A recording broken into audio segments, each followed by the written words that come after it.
నమస్కారం. సాక్షి టీవీ ప్రత్యేక కార్యక్రమానికి స్వాగతం. అమెరికాలో ఉన్న తెలుగు వారితో పాటు అక్కడ స్థిరపడాలని, చదువుకోవాలని, ఉద్యోగం చేయాలని కలలు కనే వేలాది మందికి ఇమిగ్రేషన్కు సంబంధించి సరైన అవగాహన ఎంతో అవసరం.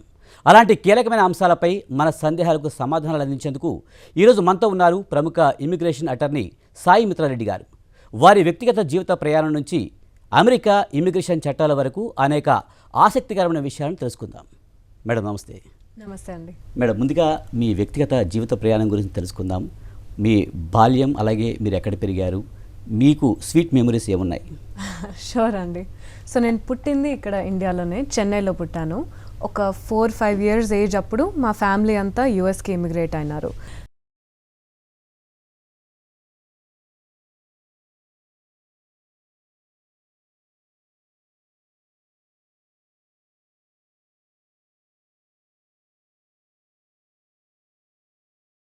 షికాగోలో పెరిగా, ఇండియాకి చాలాసార్లు వస్తూ ఉన్నాను సమ్మర్ వెకేషన్స్ కోసం. అలాగే మేడం, మీరు చాలా చిన్నప్పటి నుంచి చాలామంది డాక్టర్ కావాలని, ఇంజనీర్ కావాలని చాలా లక్ష్యాలు పెట్టుకుంటారు. మీరు న్యాయవాద వృత్తిని ఎందుకు పెట్టుకున్నారు? ఐ గెస్ నాకు చిన్నప్పటి నుంచి ఏదన్నా ప్రాబ్లం కనిపిస్తే సాల్వ్ చేయాలనిపిస్తుంది. ఎవరికన్నా హెల్ప్ కావాలంటే ఏదో ఒక రకంగా హెల్ప్ చేయాలనిపిస్తుంది. సో ప్రాబ్లమ్ సాల్వ్ చేయాలన్నా, ఎవరికన్నా హెల్ప్ చేయాలన్నా, మీరు అన్నట్టు engineers, doctors and in addition to that lawyers కూడా, రైట్? సో లా అనేది నాకు ఐ థింక్ ఒక పాయింట్లో స్కూల్ తర్వాత కాలేజ్లో ఏం చేయాలని మనం ఆలోచిస్తాం కదా, ఆ టైంలో కొంచెం ఇంట్రెస్ట్ వచ్చింది. మెల్లమెల్లగా ఓకే, లా చదివితే ఎలా ఉంటుంది, చాలామందికి హెల్ప్ చేయవచ్చు కదా అనేది ఆ రౌట్ నేను కొంచెం ప్యాషనెట్గా అయ్యి అటువైపు చూస్ చేసుకున్నాను. ఓకే, లా చదవాలనే ఆలోచన అలా వచ్చింది. యా. ఓకే, దీనికి ఎవరైనా స్ఫూర్తి ఉన్నారా, లేకపోతే ఇంట్లో ఏదైనా మీకు కుటుంబ సభ్యులు ఎక్కువగా ఇది చదవమని చెప్పడం జరిగిందా? యాక్చువల్లీ ఇంట్లో నాకు చాలా ఫ్రీడమ్ ఇచ్చారు, ఇది చదువు అది చదువు అని అలా ఏం అనలేదు. I think I'm quite lucky that way. I think ఇంట్లో ఇక్కడ చాలామంది ఇంజనీరింగ్ చదవాలి, డాక్టర్ అవ్వాలి అని ఫోర్స్ చేస్తారు. నాకు అలా ఎవ్వరూ ఏం ఫోర్స్ చేయలేదు. లాయర్ ఇక్కడ ఇండియాలో మా ఫ్యామిలీలో కొందరు ఉన్నారు, చెన్నైలో ఇక్కడ లాయర్స్గా ప్రాక్టీస్ చేసేవాళ్ళు. బట్ ఇమ్మీడియట్ ఫ్యామిలీ మెంబర్స్ ఎవరు లేరు. అమ్మ, నాన్న, అక్క వీళ్ళందరూ లా చదవలేదు. సో అది కొంచెం ఛాలెంజ్గా కూడా ఉన్నింది. నేను ఫస్ట్ జనరేషన్ లాయర్ మా ఇమ్మీడియట్ ఫ్యామిలీలో. యూఎస్లో మా ఫ్యామిలీలో ఎవరు లా చదవలేదు. సో దానివల్ల కొంచెం అన్ని కొత్తగా ఉన్నింది. అసలు లా చదవాలనుకుంటాం ఒకటైతే, ఇమిగ్రేషన్ లానే ఎందుకు ఎంచుకున్నారు? ఇమిగ్రేషన్ స్పెసిఫిక్లీ అసలు నా ఉద్దేశమే కాదు. లా స్కూల్ జాయిన్ అయినప్పుడు నేను వేరే రౌట్, ఉమెన్కి హెల్ప్ చేయాలి, డొమెస్టిక్ వైలెన్స్ కేసెస్ అలాంటి ఇంట్రెస్ట్ ఉండేది. లా స్కూల్లో ఇమిగ్రేషన్ లా అనే ఒక కోర్స్ తీసుకున్నాను.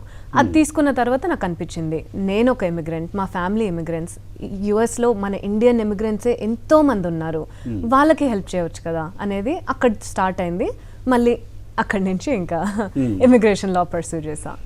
సాధారణంగా కెరీర్లో చాలా ఒడిదుడుకులు ఉంటాయి కదా, మీ ఇమిగ్రేషన్ లా చదివారు, ఇందులో ఈ ప్రొఫెషన్లో ఉన్నారు, మీకేమన్నా ఒడిదుడుకులు ఏమైనా వచ్చాయా? ఇందులో ఈ ఇమిగ్రేషన్ లాకి సంబంధించి మీరు ఏదైనా కేసులు తీసుకున్నప్పుడు మీకు క్లిష్టమైనది ఏదైనా కనిపించిందా?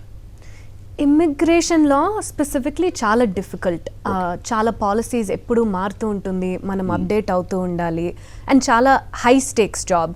ఒక కేస్ చిన్న జస్ట్ కేస్ కాదు, అంటే ఒక లైఫ్ మ్యాటర్ అది, రైట్? సో ఒక లైఫ్ అండ్ వాళ్ళ ఫ్యామిలీ లైఫ్ కూడా. సో ప్రతి కేస్ని చాలా సీరియస్గా తీసుకోవాలి, చాలా కష్టమైన జాబ్.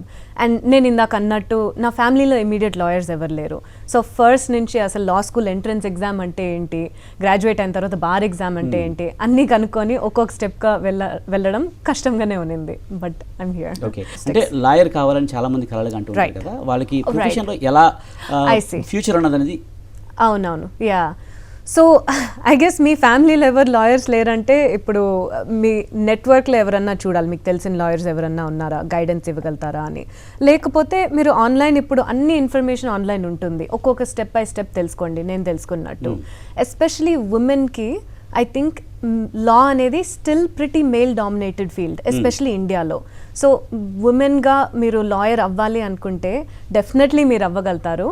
కొంచెం కష్టం ఉండొచ్చు, కొన్ని హర్డల్స్ రావచ్చు, బట్ విల్ పవర్ ఉంటే ఏదన్నా చేయొచ్చు. సో ఆ గైడెన్స్ వెతుక్కోండి అండ్ మేక్ ఇట్ హ్యాపెన్. అలాగే మనం ఇప్పుడు అమెరికా ఇమిగ్రేషన్కి సంబంధించి కీలక అంశాలు తెలుసుకుందాం. ముఖ్యంగా ఇమిగ్రేషన్కి సంబంధించి ప్రజల్లో ఉన్న అపోహలు ఏంటి? ఇమ్మిగ్రేషన్ అంటే ఇప్పుడు కరెంట్లీ ఈ అడ్మినిస్ట్రేషన్లో చాలా డిఫరెంట్ పాలసీ చేంజెస్ అవుతున్నాయి. ఒక రూల్ లాస్ట్ వీక్ ఉండేది నెక్స్ట్ వీక్ మారిపోవచ్చు. అండ్ దానివల్ల చాలా కష్టాలు వస్తున్నాయి జనాలకి. ఈ పాలసీస్, ఈ లాస్ ఇవన్నీ ఎలా చేంజ్ అవుతాయి, వాళ్ళ కేసుకి ఎలా ఇంపాక్ట్ అవుతాయి, అవన్నీ తెలుసుకొని దానికి తగినట్టు కేసుని మార్చుకోవడం, ప్రాపర్గా కేసు ఫైల్ చేయడం, అది మెయిన్ డిఫికల్టీ ఇప్పుడు కరెంట్ టైంలో అయితే. అలాగే అమెరికా ఇమిగ్రేషన్ విషయంలో చాలా మందికి చాలా అపోహలు ఉంటాయి. ఈ అపోహలకు సంబంధించి ఎక్కువగా మీ దగ్గరికి ఎలాంటి కేసులు వచ్చాయి? నా దగ్గర చాలామంది మన ఇండియన్సే వస్తారు. F1 స్టూడెంట్స్ చాలామంది వస్తారు. గ్రాడ్యుయేషన్ అయ్యాక వాళ్ళు ఎలా యుఎస్లో జాబ్ అర్న్ చేసి అక్కడ ఉండాలి, దాని తర్వాత నెక్స్ట్ స్టెప్స్ ఏంటి, అండ్ H1B వీసా మీద ఉండేవాళ్ళు, ఎంప్లాయ్మెంట్ బేస్డ్ వీసాస్ మీద ఉండేవాళ్ళు, వాళ్ళ ఫ్యామిలీస్, వాళ్ళు ఎలా అన్ని లాస్ ఫాలో అయ్యి అక్కడ ప్రాపర్గా ఉండాలి, వాళ్ళు ఈవెన్చువలీ ఎలా గ్రీన్ కార్డ్ పొందించుకొని మళ్ళీ సిటిజన్స్ అవ్వాలి, అలాంటి క్వశ్చన్స్తో చాలామంది వస్తారు. ముఖ్యంగా ఒక చిన్న పొరపాటు కూడా మొత్తం అప్లికేషన్ ప్రభావితం చేస్తుంది కదా. ఇమ్మిగ్రేషన్ ప్రారంభించే ముందు ముఖ్యంగా అడ్వైస్ తీసుకోవాల్సిన అవసరం ఉందంటారా? డెఫినెట్లీ. సో చిన్న మిస్టేక్స్ వల్ల, అంటే ఒక సిగ్నేచర్ ఒక తప్పు ప్లేస్లో పెట్టడం, ప్రాపర్ అప్లికేషన్కి పేమెంట్ కరెక్ట్గా ఇవ్వకుండా ఉండడం, అలాంటి రీజన్స్ వల్ల కూడా ఎంటైర్ అప్లికేషన్ డినై అవ్వచ్చు and years of me time waste అవ్వచ్చు. సో ఒక అప్లికేషన్, ఒక కేస్ ఫైల్ చేసే ముందర ఒక అటార్నీతో కన్సల్ట్ అవ్వడం, మీ కేసులో ఏమన్నా కన్ఫ్యూజింగ్ థింగ్స్, ఏమైనా కాంప్లికేషన్స్ ఉంటే డెఫినెట్లీ లీగల్ అడ్వైస్ తీసుకోవడం చాలా మంచి ఐడియానే. ముఖ్యంగా RFE అనే పదం వింటే చాలామంది భయపడుతూ ఉంటారు. సాధారణంగా ఈ RFE రావడానికి కారణం ఏంటి, దీనికి సంబంధించి చెప్పండి. RFE అంటే రిక్వెస్ట్ ఫర్ ఎవిడెన్స్. సో ఒక అప్లికేషన్ ఫైల్ చేసిన తర్వాత USCIS వాళ్ళు అడుగుతున్నారు, మాకు ఇంకా ఎవిడెన్స్ కావాలి, మేము ఈ అప్లికేషన్ అప్రూవ్ చేసే ముందర ఏదన్నా డాక్యుమెంట్స్ అయినా ఎవిడెన్స్ అయినా. సో దీనికి చాలా రీజన్స్ ఉంటుంది. మీరు ఒక అప్లికేషన్లో ప్రాపర్ డాక్యుమెంటేషన్ సబ్మిట్ చేయకపోయినా, లేకపోతే తప్పు డాక్యుమెంట్ సబ్మిట్ చేయకపోయినా, అలాంటి కేసెస్లో RFE ఇష్యూ చేస్తారు. సో అది ముఖ్యంగా పిటిషన్ బలంగా ఉండాలి అంటే కనుక ఎలాంటి జాగ్రత్తలు తీసుకోవాలి?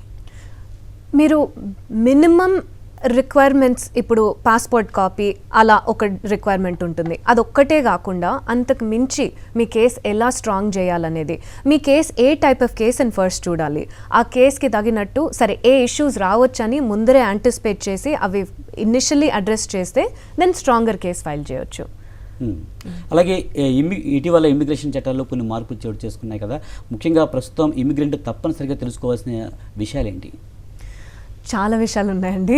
ఇప్పుడు మనం బ్రీఫ్గా చెప్పేయాలంటే H1B వీసా హోల్డర్స్కి స్పెసిఫిక్లీ ఒక కొత్త రూల్ ఈ అడ్మినిస్ట్రేషన్లో ఇంప్లిమెంట్ చేశారు. అదేంటంటే మీరు బయట నుంచి, అంటే వేరే కంట్రీ నుంచి యూఎస్కి డైరెక్ట్గా H1B వీసా మీద రావాలంటే $100,000 పే చేయాలి, ఎంప్లాయర్ పే చేయాలి. అదొక చాలా పెద్ద పాలసీ చేంజ్. F1 స్టూడెంట్స్కి కూడా పెద్ద పాలసీ చేంజ్ ఉంది. ఒకప్పుడు F1 వీసా మీద డైరెక్ట్గా యూఎస్కి వచ్చే వాళ్ళకి వాళ్ళు ఎన్ని ఇయర్స్ అయినా యూఎస్లో ఉండొచ్చు అలా ఉండేది. ఇప్పుడు ఒక లిమిట్ పెడుతున్నారు, 3 years 4 years అనే ఆ లిమిటే. ఆ లిమిట్ కంటే మీరు ఎక్కువ ఉండాలంటే మళ్ళీ ఫార్మల్గా ఎక్స్టెన్షన్ కోసం అప్లై చేయాలి. అండ్ గ్రీన్ కార్డ్స్కి కూడా చేంజ్ వచ్చింది. గ్రీన్ కార్డ్స్ ఒకప్పుడు యూఎస్లో నుండే చాలామంది అప్లై చేసేవాళ్ళు, ఇప్పుడు కొత్తగా ఈ అడ్మినిస్ట్రేషన్లో చెప్తున్నారు మీరు కంట్రీ దాటి మీ హోమ్ కంట్రీకి వెళ్ళి అక్కడి నుంచి అప్లై చేయాలని. సో చాలా పాలసీ చేంజెస్ అయితే వచ్చినాయి. ముఖ్యంగా వీసా ఇంటర్వ్యూ అనేది ప్రతి అభ్యర్థికి కీలక దశ. ఈ ఇంటర్వ్యూని ఎలా ఫేస్ చేయాలి, దీనికి సంబంధించి? మీరు కాన్ఫిడెంట్గా వెళ్ళండి, ప్రిపేర్డ్గా వెళ్ళండి. మీ కేసులో ఏదైనా కాంప్లికేషన్స్ ఉన్నాయంటే అది ముందరే అడ్రస్ చేసేయండి. వేరే ఎవరన్నా ఆల్రెడీ ఇంటర్వ్యూ వెళ్ళిన వాళ్ళని కొంచెం అడ్వైస్ తీసుకోవచ్చు. లేకపోతే ఒక ఇమిగ్రేషన్ అటార్నీతో కన్సల్ట్ చేస్తే వాళ్ళు మిమ్మల్ని ఇంటర్వ్యూకి ప్రిపేర్ కూడా చేస్తారు. మాకు తెలుసు ఏమేమి క్వశ్చన్స్ అడుగుతారు, మీ కేసు చూస్తే మాకు అర్థమైపోతుంది ఈ ఇష్యూ ఉండొచ్చు, ఇది ఉండకపోవచ్చు. సో ప్రిపరేషన్ అనేది కీ. మీరు వెళ్ళి చిన్న ఇంటర్వ్యూ ఈజీగా అయిపోతుంది అనుకోకండి. చాలా ప్రిపేర్డ్గా అన్ని డాక్యుమెంటేషన్స్ ప్రాపర్గా తీసుకొని వెళ్ళండి. మేడం, అలాగే చూసుకుంటే ఉద్యోగాలు, విద్య, గ్రీన్ కార్డ్ అనేవి ఇవి భారతీయులకు చాలా ప్రధానమైన లక్ష్యాలుగా మారిపోయాయి. ఇవి పొందాలంటే ఎలాంటి స్ట్రాటజీతో వెళ్ళాలి? గ్రీన్ కార్డ్ అనేది అఫ్ కోర్స్ చాలా మందికి డ్రీమ్. ఎందుకంటే యుఎస్లో ఉండడానికి అది స్టేబుల్ లైఫ్ ఇస్తుంది, ఎవెన్చువలీ సిటిజన్షిప్ పొందొచ్చు. అది ఇప్పుడు కొంచెం ఫార్ అవే డ్రీమ్ అయింది. ఒక్కొక్క కంట్రీకి క్యాప్ ఉంది. సో ఇండియాకి చాలామంది ఇండియన్స్ యుఎస్లో ఉన్నారు కాబట్టి ఇండియన్ సిటిజన్స్కి స్పెసిఫిక్లీ అది లాంగ్ పాత్వే ఉంది. బట్ మీరు ఆ పాత్వే షార్టర్ చేయాలంటే మీ అప్లికేషన్స్ అన్నీ స్ట్రాంగ్గా ఫైల్ చేయండి. మీరు చాలా కష్టపడి ఒక మంచి జాబ్ ఎర్న్ చేయండి, ఆ జాబ్ మీద ఫోకస్ చేయండి. అటు నుంచి వాళ్ళ ఎంప్లాయరే సపోర్ట్ చేస్తారు. మీరు జాబ్ ప్రాపర్గా చేయకుండా ఇంకా ఏం చేయాలో డైరెక్షన్ లేకుండా ఉంటే దెన్ లాంగర్ పాత్వే అవుతుంది డెఫినెట్లీ గ్రీన్ కార్డ్ రావడానికి. అలాగే ఉద్యోగం మారుతున్న H1B వీసాదారులకి మీరు ఇచ్చే సూచనలు ఏంటి? ఉద్యోగం మారుతున్నారంటే మీరు ఒక జాబ్ నుంచి ఇంకొక జాబ్ చేసేటప్పుడు H1B ట్రాన్స్ఫర్ చేస్తున్నారని అర్థం. సో మీ ప్రీవియస్ ఎంప్లాయర్ నుంచి ప్రాపర్ డాక్యుమెంటేషన్ తీసుకోండి. మీకు శాలరీ వచ్చిందని ప్రూఫ్, మీరు అక్కడ పనిచేశారని ప్రూఫ్, ఇవన్నీ లేకపోతే ఇంకొక జాబ్కి మారేటప్పుడు మీకు చాలా డిఫికల్టీస్ రావచ్చు. ఇందాక అన్నట్టు ఒక రిక్వెస్ట్ ఫర్ ఎవిడెన్స్ RFE రావచ్చు. సో ప్రాపర్ డాక్యుమెంటేషన్ మెయింటైన్ చేయడం. మేడం, అలాగే అమెరికాలో పూర్తి చేసిన అంతర్జాతీయ విద్యార్థులకు మీరు ఇచ్చే సూచనలు ఏంటి? జనరలీ అడ్వైస్ అంటున్నారు. రైట్. సో ఐ థింక్ మీరు అన్ని తెలుసుకోండి, అసలు ఎలాంటి పాలసీ చేంజెస్ వస్తున్నాయి, ఆ పాలసీ చేంజెస్ మిమ్మల్ని ఎలా ఇంపాక్ట్ చేస్తుంది అది తెలుసుకోవడం మీ బాధ్యత. మీరు ఒక లాయర్ని పెట్టుకున్నా కూడా ఆ లాయర్ మీద ఫుల్లీ డిపెండ్ అవ్వకుండా ఇది మీ కేస్ అని మీ కేస్ని సీరియస్గా తీసుకోండి. అండ్ ప్రతి థింగ్ మీరు ప్రాపర్ డాక్యుమెంటేషన్ తీసుకోవడం, కరెక్ట్గా చేయడం. చిన్న చిన్న మిస్టేక్స్ కూడా మీకు ఇమిగ్రేషన్ జర్నీలో చాలా డిఫికల్టీస్ కాజ్ చేస్తాయి down the road. So everything మీరు ప్రతి స్టెప్లో మీరు కరెక్ట్గా ట్రై చేయండి. ఓకే, అంతకుముందు మీరు చెప్పినట్టు గ్రీన్ కార్డు అనేది అందరికి కళ కింద ఉంటుంది. గ్రీన్ కార్డు పొందాలంటే సాధారణ మార్గాలు ఏమున్నాయి? 3 డిఫరెంట్ రౌట్స్ ఉన్నాయి. గ్రీన్ కార్డ్ రావాలంటే ఫ్యామిలీ బేస్డ్ ఇమిగ్రేషన్ పాత్వేస్ ఉన్నాయి, లేకపోతే ఎంప్లాయ్మెంట్ బేస్డ్ ఇమిగ్రేషన్ పాత్వేస్ ఉన్నాయి. మన ఇండియన్స్ చాలా మంది అదే యూజ్ చేస్తున్నారు. ఆర్ హ్యుమానిటేరియన్ ఆప్షన్స్ కూడా ఉన్నాయి. సో ఈ 3 పాత్వేస్ మెయిన్లీ గ్రీన్ కార్డ్ రావాలంటే. అలాగే ఫ్యామిలీస్ అందరూ కూడా, ప్రతి ఒక్కరు కూడా ఫ్యామిలీతో జీవించడం అనేది వాళ్ళకి ఇంట్రెస్ట్గా ఉండేది. అయితే ఫ్యామిలీ బెస్ట్ ఇమిగ్రేషన్కు ప్రస్తుతం ఉన్న ప్రధాన అవకాశాలు ఏంటి? So 2 types of family based immigration ఉంది. ఒక్కటి వచ్చేసి ఇప్పుడు ఆల్రెడీ యుఎస్లో ఒకరు యుఎస్ సిటిజన్ అయినా గ్రీన్ కార్డ్ హోల్డర్ అయినా ఉన్నారంటే వాళ్ళు ఇండియాలో ఉండే ఫ్యామిలీ మెంబర్స్, ఫర్ ఎగ్జాంపుల్ స్పౌస్ని అలా స్పాన్సర్ చేసి తీసుకురావచ్చు. ఈవెన్ ఎంగేజ్మెంట్ అయితే కూడా యుఎస్ సిటిజన్కి ఎంగేజ్మెంట్ అయితే దెన్ వేరే కంట్రీ నుంచి ఫియాన్సే వీసా అని స్పాన్సర్ చేసి తీసుకురావచ్చు. అది ఒక టైప్. బట్ మీరు యుఎస్లో మీరే వీసా మీద ఉన్నారంటే H1B అలా F1 మీద, దెన్ మీ డిపెండెంట్గా కూడా H4 డిపెండెంట్ వీసాగా, F2 డిపెండెంట్ వీసాగా డిపెండెంట్స్ని తీసుకురావచ్చు. ఎంతమందిని తీసుకురావచ్చు madam? So mainly spouse, children and కొన్ని సిచ్యువేషన్లో పేరెంట్స్ కూడా. లిమిటెడ్ సిచ్యువేషన్స్లో యుఎస్ సిటిజన్స్ వాళ్ళ బ్రదర్స్ అండ్ సిస్టర్స్, ఇమ్మీడియట్ సిబ్లింగ్స్ని కూడా స్పాన్సర్ చేయొచ్చు. సో అలా ఫ్యామిలీ మెంబర్స్ని డిపెండెంట్ వీసా మీద తీసుకురావచ్చు. వాళ్ళు ఇక్కడ ఇండియాలో నుంచి వస్తున్నారంటే ఇక్కడ కాన్సులర్ ఇంటర్వ్యూ అటెండ్ అయ్యి వీసా స్టాంప్ వేసుకొని రావాలి. అలాగే ఇమిగ్రేషన్ ఆమోదాల కోసం ఎదురు చూస్తున్న కుటుంబాలకు మీరు ఇచ్చే అడ్వైజ్ అవనండి, సందేశం కానీ ఏంటి? ఇక్కడి నుంచి యుఎస్కి వచ్చేవాళ్ళు వాళ్ళకి మెయిన్లీ ఈ కాన్సులర్ ఇంటర్వ్యూ అనేది చాలా ఇంపార్టెంట్. ఆ ఇంటర్వ్యూలో మీరు ప్రాపర్గా ప్రిపేర్ అవ్వాలి. మీకు for example me spouse sponsor చేస్తున్నారంటే ఓకే ఇది లెజిటిమేట్ మ్యారేజ్, వాళ్ళు నిజంగానే మీ స్పౌస్ అనేసి అలా ప్రూఫ్ తీసుకువెళ్ళాలి. అండ్ వాళ్ళు ఏ టైప్ ఆఫ్ వీసాలో ఉన్నారో దానికి తగినట్టు కూడా మాట్లాడాలి. ఇప్పుడు ఒక green card US citizen person యుఎస్లో ఉండే వాళ్ళు స్పాన్సర్ చేయడం వేరే, అండ్ F1 స్టూడెంట్ ఇక్కడ F2 డిపెండెంట్ వీసా మీద స్పౌస్ని తీసుకురావడం వేరే. సో F1 స్టూడెంట్ కొన్ని ఇయర్స్ అక్కడ ఉండి చదివి తిరిగి ఇండియాకి వచ్చేస్తా అంటారు. సో స్పౌస్ కూడా అదే సేమ్ ఇంటెంట్ మెయింటైన్ చేయాలి. దట్ మా స్పౌస్ అక్కడ చదువుతున్నారు, వాళ్ళ PhD ప్రోగ్రామ్ ఫర్ ఎగ్జాంపుల్ అయిపోయిన తర్వాత మేమిద్దరం కలిసి ఇండియాకి తిరిగి వచ్చేస్తామని. సో అలా ఇంటర్వ్యూస్కి చాలా ప్రిపేర్డ్గా వెళ్ళాలి. ప్రతి కేసు వెనుక ఒక కథ ఉంటుంది మేడం. అలాగే మీకు గుర్తుండిపోయే కేసు ఏదైనా ఉందా? చాలా ఉన్నాయండి. గుర్తుండిపోయింది చెప్పండి. Sure. I think asylum cases చాలా మెమరబుల్ కేసెస్. అసైలం అంటే సింపుల్గా చెప్పాలంటే ఒకరు వాళ్ళ హోమ్ కంట్రీకి తిరిగి వెళ్ళడానికి ఏదో ఒక భయం ఉంది, వాళ్ళ లైఫ్కి ఒక థ్రెట్ ఉంది. తిరిగి వాళ్ళ హోమ్ కంట్రీకి వెళ్తే ఎవరైనా చంపేస్తారు, లేకపోతే సివియర్లీ హార్మ్ చేస్తారు. సో అలాంటి కేసెస్ నేను చాలా హ్యాండిల్ చేస్తున్నాను. సో ఇక్కడ మన ఇండియన్సే చాలామంది అసైలం క్లెయిమ్ చేస్తూ వస్తారు. అంటే కొన్ని రీజన్స్ నుంచి రిలీజన్ వైజ్, ఇప్పుడు ముస్లిమ్స్ అయినా క్రిస్టియన్స్ అయినా, రైట్. సో వాళ్ళు ఇలా నాకు ఒక ఫియర్ ఉంది హోమ్ కంట్రీలో అనేసి అలా చేస్తారు. అండ్ సౌత్ అమెరికన్ కంట్రీస్ నుంచి కూడా చాలామంది వస్తారు. సో స్పెసిఫిక్లీ ఒక కంట్రీ హెయిటీ అని, ఆ చిన్న కంట్రీ నుంచి నేను ఒక ఆయనకి హెల్ప్ చేశాను. ఆయన about 60 or 70 years, and unfortunately వాళ్ళ హోమ్ కంట్రీలో పొలిటికల్ రిజీమ్ చేంజ్ అయింది. వాళ్ళ ఫాదర్ పాత పొలిటికల్ ఆఫీస్ని సపోర్ట్ చేసేవాళ్ళు. రిజీమ్ చేంజ్ అయిన తర్వాత ఈ కొత్త పొలిటికల్ రిజీమ్ ఉండే వాళ్ళందరినీ టార్గెట్ చేస్తున్నారు. మా క్లయింట్ని కూడా టార్గెట్ చేశారు. ఆయన కంటి ముందరే వాళ్ళ పేరెంట్స్ని, వాళ్ళ వైఫ్ని అందరినీ చంపేశారు.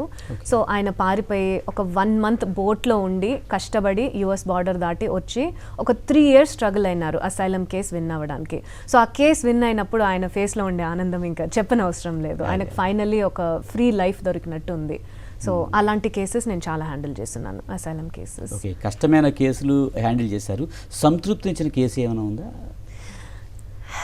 ఐ థింక్ ఎవ్రీ కేస్, చిన్న కేసు అయినా పెద్ద కేసు అయినా, ఇమిగ్రేషన్ అనేది కేస్ కాదు, ఒక పర్సన్స్ లైఫ్. అది లైఫ్ చేంజ్ చేస్తుంది. మీరు ఒక ప్లేస్లో స్టేబుల్గా, ఫ్రీగా, పీస్ ఆఫ్ మైండ్తో ఉండొచ్చు, మీ ఫ్యామిలీతో కలిసి ఉండొచ్చు అంటే అంతకంటే మనకేం కావాలి, రైట్? సో అలాంటి చిన్న కేసు అయినా పెద్ద కేసు అయినా ప్రతి విన్, ప్రతి అప్రూవల్ అనేది నాకు చాలా సక్సెస్ఫుల్గా అనిపిస్తుంది, చాలా పెద్ద డీల్లా అనిపిస్తుంది. సో ఒక్క కేస్ స్పెసిఫిక్లీ హైలైట్ చేయలేను. అలాగే ఒక విజయవంతమైన ఇమ్మిగ్రేషన్ అటార్నీకి ఉండవలసిన ప్రధాన లక్షణాలు ఏంటి? ఇమ్మిగ్రేషన్ అటార్నీకి ఐ థింక్ మెయిన్లీ ఎంపతి చాలా ఇంపార్టెంట్. ఇదొక బిజినెస్ కాదు, మనీ కోసం చేసేది కాదు. ఒక కేసులా ట్రీట్ చేస్తే ఇది అవ్వదు. మీరు ఓన్లీ ఒక పాయింట్ వరకు చేయగలుగుతారు. కానీ మీరు ప్రతి కేస్ చేసేది ఒక హ్యూమన్ లైఫ్ అనేది అలా ఆలోచిస్తే దెన్ ఆ కైండ్నెస్, ఆ ఎంపతి, ఒకరి గురించి ఆలోచించడం, అవి చాలా important. And obviously detail oriented, right? Case చాలా సీరియస్గా తీసుకొని చిన్న చిన్న డీటెయిల్స్ కూడా నోటీస్ చేసి ఏదన్నా ఇష్యూ అవ్వకముందరే అది క్యాచ్ చేసి ఆపడం, అలాంటివి కూడా చాలా ఇంపార్టెంట్ క్వాలిటీస్. ఓకే, ప్రొఫెషనల్ లైఫ్తో పాటు వ్యక్తిగత జీవితం కూడా చాలా ఇంపార్టెంట్. ముఖ్యంగా ఈ రెండింటిని ఎలా బ్యాలెన్స్ చేస్తున్నారు?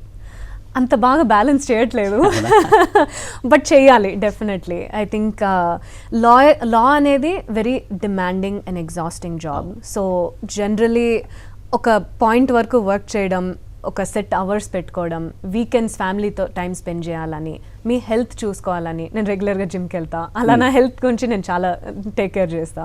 సో అలా బ్యాలెన్స్ చేయని ట్రై చేస్తా. But law is a very demanding career. Doctors లానే లాయర్స్ కూడా ఎప్పుడు పని చేస్తూనే ఉంటారు. అంటే ప్రొఫెషనల్ లైఫ్కి దూరంగా ఉండాలంటే మీకు ఇంకా ఏది ఇష్టం, బాగా ఉండి ఏది చేయాలనుకుంటారు? నా హాబీస్ గురించి అడుగుతున్నారా? షూర్, నాకు నచ్చిన థింగ్స్. చాలా హాబీస్ ఉన్నాయి. నేను ఒక ప్రొఫెషనల్ కూచిపూడి డాన్సర్. సో నేను ఒక 15 yearsగా ట్రైనింగ్ యూఎస్లోనే తీసుకున్నా. అండ్ నా రంగప్రవేశం కూడా కంప్లీట్ చేసా అక్కడే. సో డాన్స్ పర్ఫార్మెన్సెస్ చేస్తూ ఉంటా, ఎక్సర్సైజ్ చేయడం, రన్ చేయడం, మ్యారథాన్స్ రన్ చేస్తూ ఉంటా, ట్రావెల్ చేస్తూ ఉంటా, వేరే కంట్రీస్కి ట్రావెల్ చేయడం. ప్రోగ్రామ్స్ కూడా ఇస్తూ ఉంటారా? యా, డెఫినెట్లీ ఇస్తా. డాన్స్ పర్ఫార్మెన్సెస్ చాలా ఫ్రీక్వెంట్గా చేస్తా. యూఎస్లో చాలా స్టేట్స్లో చేస్తున్నా. ఓకే, అలాగే కష్టకాలంలో మీకు అండగా నిలబడ్డ వ్యక్తి ఎవరున్నారు? అంటే జీవితంలో చాలా కష్టాలు కూడా ఉంటాయి, అలాంటి టైంలో మీకు బాగా సపోర్ట్గా నిలబడిన వ్యక్తి ఎవరు? మా ఫ్యామిలీ, మా అమ్మ, నాన్న, అక్క, వాళ్ళు ముగ్గురు నాకు ఏ కష్టం వచ్చినా వాళ్ళే నాకు సపోర్ట్గా ఉన్నారు. ఇప్పుడు కూడా సపోర్ట్గా ఉన్నారు అండ్ ఫ్యూచర్లో కూడా ఉంటారు. సో ఏది వచ్చినా, ఏ ప్రాబ్లం వచ్చినా నేను వాళ్ళతోనే షేర్ చేసుకుంటాను. అలాగే తెలుగు వారికి ప్రత్యేకంగా మీరు ఎలాంటి సందేశం ఇవ్వాలనుకుంటున్నారు? చాలామంది అక్కడికి వెళ్ళి అక్కడ మంచి లైఫ్ లీడ్ చేయాలనుకున్న చాలామంది పోటీ పడుతూ ఉంటారు. అమెరికా అంటే ఒక డ్రీమ్. అలాంటి వారికి మీరు ఎలాంటి సందేశం ఇస్తూ ఉంటారు? మీరు అక్కడ వెళ్ళడం ఒక డ్రీమ్ డెఫినెట్లీ, బట్ అక్కడ వెళ్ళిన తర్వాత మీ గోల్ ఏంటి, అసలు రియాలిటీ ఏంటి అని తెలుసుకోండి. ఇప్పుడు చాలామంది సోషల్ మీడియాలో మంచి మంచి థింగ్స్ పోస్ట్ చేస్తారు. ఒక పెద్ద ఇల్లు కొన్నాము, ఒక టెస్లా కారు కొన్నాము, అవన్నీ మేము ఒక ట్రిప్కి వెళ్ళాము, అలాంటివి పోస్ట్ చేస్తారు. కానీ రియాలిటీ చాలా డిఫరెంట్ అండి. యూఎస్లో కష్టపడాలి, అసలు ఎవరైనా కష్టపడాలి.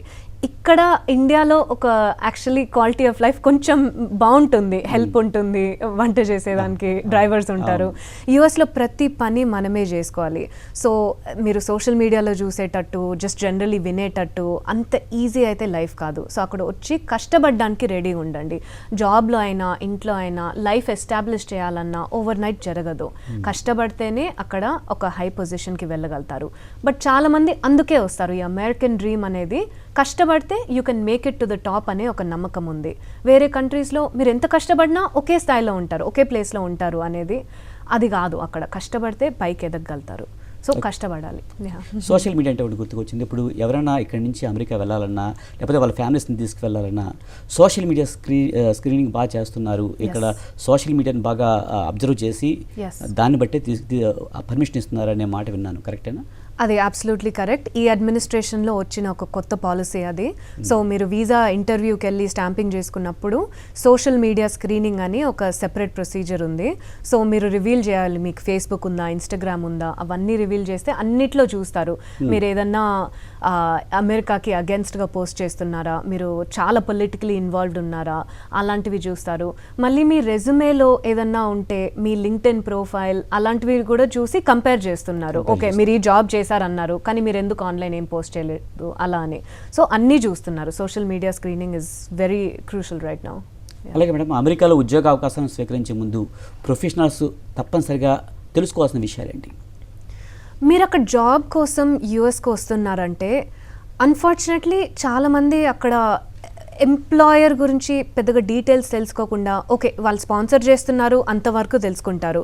కానీ అక్కడ వెళ్ళిన తర్వాత అసలు జాబ్ ఏంటి, ప్రాజెక్ట్ ఏంటి, ఎంప్లాయర్ ఏంటి, ఎన్ని రోజులు వాళ్ళు మీకు హెల్ప్ చేస్తారు, మీరు ఎక్కడ ఉంటారు, అకామిడేషన్ ఏంటి, ఇవన్నీ ఏం డీటెయిల్స్ తెలుసుకోకుండా జస్ట్ వెళ్ళిపోతున్నారు. అండ్ అక్కడ వెళ్ళిన తర్వాత ఎంప్లాయర్ ఏదన్నా కొంచెం రివర్స్గా మారితే వాళ్ళు ఈ జాబ్ కాదు అసలు జాబే లేదు అలా అని మాట్లాడితే దెన్ మీరు అక్కడ స్టక్ అయిపోతారు, మీరు హెల్ప్లెస్ అవుతారు. సో ఇవన్నీ తెలుసుకోండి. Knowledge is power. సో అక్కడ వెళ్ళే ముందర అసలు ఏం జాబ్ ఏంటి, ఇది రియలా కాదా అని చాలామంది కన్సల్టెన్సీస్ అలాగా ఒక ఫేక్ జాబ్ పెట్టి ఇలా రప్పించేస్తారు. మీరు డబ్బులు కట్టి మీరు వెళ్ళిపోతారు with for the American dream right. But అక్కడ వెళ్ళిన తర్వాత చాలా ప్రాబ్లమ్స్ వస్తాయి, స్టక్ అయిపోతారు, మీరు ఈజీగా మళ్ళీ వెళ్ళిపోలేరు రైట్. సో తెలుసుకోండి అసలు ఏంటి పరిస్థితి, ఎందుకు వెళ్తున్నారు, ఏ జాబ్ కోసం, ఇది రియలా కాదా, అవన్నీ తెలుసుకొని మీరు వెళ్ళండి. అలాగే మేడం, అమెరికాకి రెండోసారి అధ్యక్షుడు అయిన తర్వాత ట్రంప్ రూల్స్ అని చాలా స్ట్రిక్ట్ చేశారు. ఈ నేపథ్యంలో చాలామంది $1,00,000 కట్టి వెళ్లాల్సిన పరిస్థితి కనిపిస్తుంది. ముఖ్యంగా ఇలాంటి ఇంకా మనకి ఇప్పుడు వెళ్ళడానికి ఈ టైంలో కరెక్ట్ అంటారా, లేకపోతే తర్వాత టైంలో ఏమన్నా ఈ రూల్స్ అండ్ రెగ్యులేషన్స్ అన్నా తగ్గించే అవకాశం కనిపిస్తుంది అంటారా? ప్రతి అడ్మినిస్ట్రేషన్ చేంజ్తో రూల్స్ మారుతూ ఉంటాయి. ఇప్పుడు ప్రీవియస్ బైడెన్ అడ్మినిస్ట్రేషన్ అంతెందుకు, ఫస్ట్ ట్రంప్ అడ్మినిస్ట్రేషన్లోనే రూల్స్ డిఫరెంట్గా ఉన్నాయి. నేను ప్రియర్ ట్రంప్ అడ్మినిస్ట్రేషన్లో కూడా ఇమిగ్రేషన్ లా ప్రాక్టీస్ చేశా, అప్పుడు ఇంత స్ట్రిక్ట్గా లేదు. ఐ థింక్ ఈయన సెకండ్ టర్మ్ అయిన ఫైనల్ టర్మ్ కాబట్టి ఇంకా స్ట్రిక్ట్గా చేస్తున్నారు. సో వేరే అడ్మినిస్ట్రేషన్లో రావడం నేను యాక్చువల్లీ సజెస్ట్ చేస్తాను. ఒక్కరు కళని ఆపి ఇలా చేయండి అనే నేను చెప్పలేను, ఒక్కొక్కరు లైఫ్ చాయిసెస్ వాళ్ళది. కానీ ఇమిగ్రేషన్ పర్స్పెక్టివ్లో చూడాలంటే ఆల్రెడీ అక్కడ ఉండే వాళ్ళు జాబ్స్ లేకుండా చాలా సఫర్ అవుతున్నారు. అండ్ ఇమిగ్రేషన్ రూల్స్ స్ట్రిక్ట్ అవ్వడం వల్ల కంపెనీస్ కూడా ఇమిగ్రెంట్స్ని స్పాన్సర్ చేయట్లేదు. సో మీరు అక్కడ టెంపరీగా ఉండి చదివి వెళ్ళిపోవాలంటే ఓకే, బట్ అక్కడే ఉండి అక్కడే జాబ్ చేసుకుంటూ అక్కడ ఉండాలంటే ఈ అడ్మినిస్ట్రేషన్ చాలా చాలా టఫ్. జస్ట్ బీ ప్రిపేర్డ్ మీరు వచ్చే ముందర లైక్ ఈ డిఫికల్టీస్ అన్నీ ఫేస్ చేయడానికి. మరి రాబోయే రోజుల్లో ఇక్కడి నుంచి అమెరికాకి వెళ్ళాలంటున్న వారికి మీరు ఇచ్చే సందేశం ఏంటి? మీరు రియాలిటీ తెలుసుకోండి. మీరు అక్కడ వెళ్ళి లైఫ్ చాలా ఈజీగా ఉంటుంది అండ్ ఈజీగా జాబ్ వచ్చేస్తుంది, ఈజీగా కార్లు కొనేయచ్చు, ఇల్లు కొనేయచ్చు, అలాంటి డ్రీమ్తో ఇప్పుడు వెళ్ళడం రిస్కీ రైట్. సో మీరు రియాలిటీ తెలుసుకొని ఒక ప్రాపర్ రీజన్ కోసం వెళ్ళండి. ఇప్పుడు స్టూడెంట్స్ అనుకోండి, స్టూడెంట్స్ జస్ట్ ఓకే ఇంకేం చేయాలో తెలియక నెక్స్ట్ మాస్టర్స్ చేయాలనుకుంటే ఆ రీజన్ కోసం రాకండి. బట్ మీకు ఒక స్పెసిఫిక్ ప్రోగ్రామ్, ఒక మంచి PhD ప్రోగ్రామ్, అలాగే ఏదైనా మీ కెరియర్కి హెల్ప్ అయ్యేటట్టు ఏదన్నా ఒక డైరెక్షన్ ఉంటే ఆ డైరెక్షన్ కోసం రండి. Right, thank you Sai Mitra Reddy గారు. చాలా విషయాల్ని ఇక్కడి నుంచి అమెరికా వెళ్ళాలనుకుంటున్న వారికి చాలా విలువైన సందేహాలను తీర్చినట్టుగా అనిపిస్తుంది. Thank you very much. Sai Mitra Reddy గారు మీ వ్యక్తిగత ప్రయాణం నుంచి అమెరికా ఇమిగ్రేషన్ చట్టాల వరకు ఎన్నో విలువైన విషయాలను మా ప్రేక్షకులతో పంచుకున్నారు. అమెరికాకు వెళ్ళాలని కలలుకంటున్న విద్యార్థులకు, ఉద్యోగులకు, కుటుంబాలకు మీ సూచనలు తప్పకుండా ఉపయోగపడతాయని మా నమ్మకం. మీ విలువైన సమయాన్ని కేటాయించి మా కార్యక్రమానికి విచ్చేసినందుకు హృదయపూర్వక ధన్యవాదాలు. మరో ఆసక్తికరమైన కార్యక్రమంలో మళ్ళీ కలుద్దాం. అప్పటి వరకు నమస్కారం.